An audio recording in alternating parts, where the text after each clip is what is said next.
Okay, here we go. We are going to solve problems, 1 and 2 step problems that involve variables. I'm doing both lessons on this real quick because it will help you understand why it's called 1 step and 2 steps. So let's start with the 1 step problem. I have m plus 15 equals 18. I need to solve for the variable, which is m.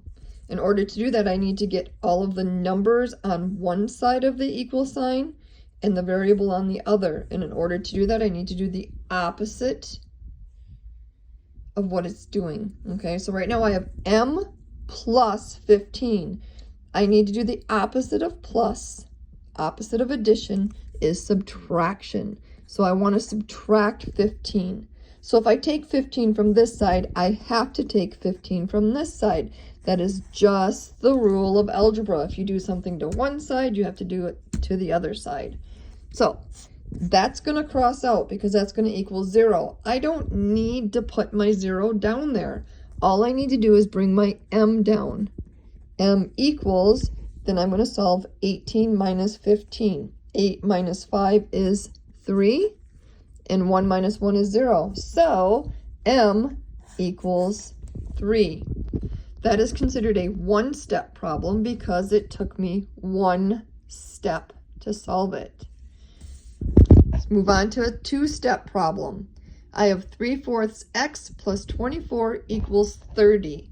Again, I want this x on this side, and I want to get all of these numbers over here.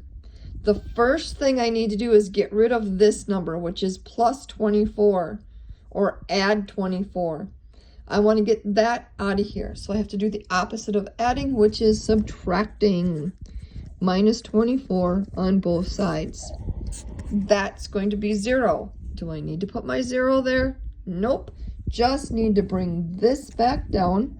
3/4 x equals 30 minus 24.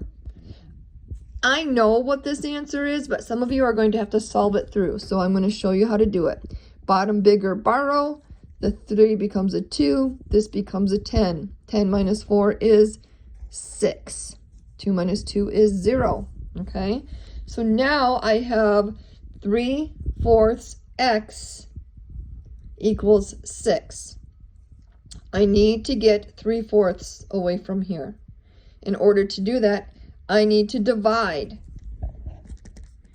this by 3/4 and this by 3/4.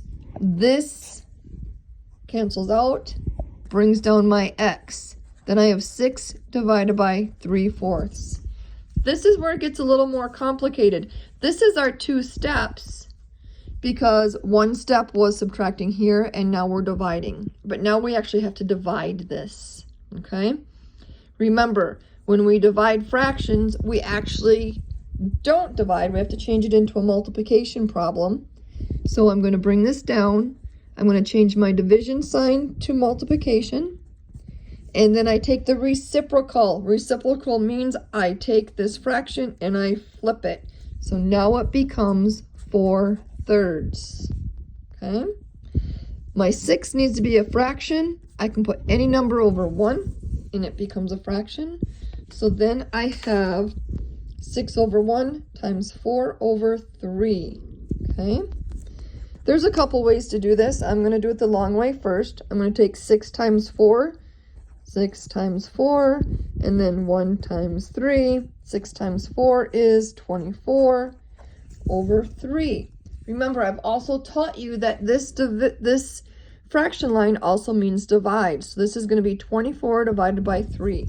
What number times 3 gives me 24? And my answer is 8. So x equals 8. Okay? To save us from this whole step, I could come over here. I'm going to draw a line here and show you. I could cross cancel. 3 divided by 3 is 1. 6 divided by 3 is 2.